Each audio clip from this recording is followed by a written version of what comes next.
I think it is funny how did this convent kind of get converted to being so Gargoyle King focused? I wish we knew.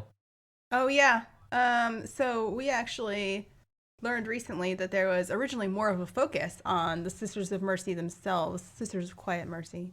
So we learned about how they became so focused on the Gargoyle King, and it just ended up on the cutting room floor. But luckily, we were able to unearth it.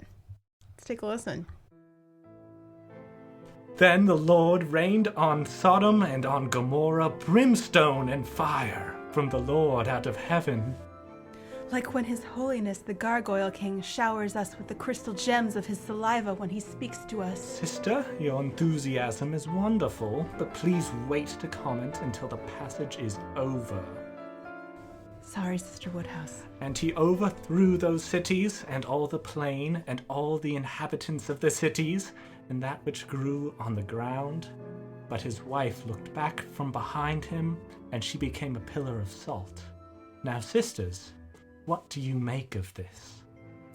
Perhaps salt allowed the residents of Sodom to communicate with the Lord. If this were written today, surely it would have been a pillar of fizzle rock she was turned into.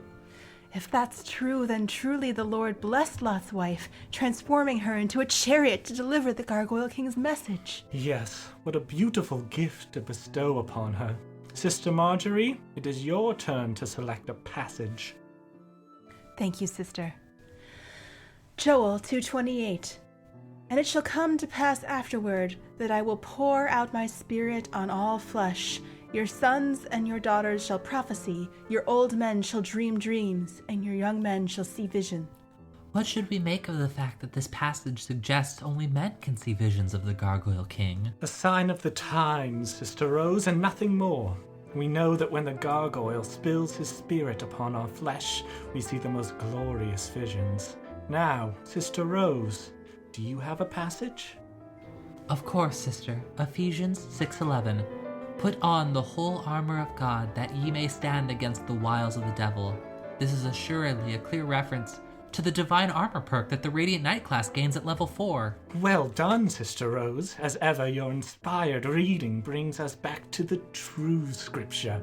Griffins and gargoyles! As a matter of fact, shall we switch over from this reading to finishing our campaign? Oh, thank God. I thought we'd never be finished reading this crap. Give me my stat sheet and let me snort a few fizzle rocks to get in the spirit. You girls do this old woman's heart proud with your commitment to the Lord.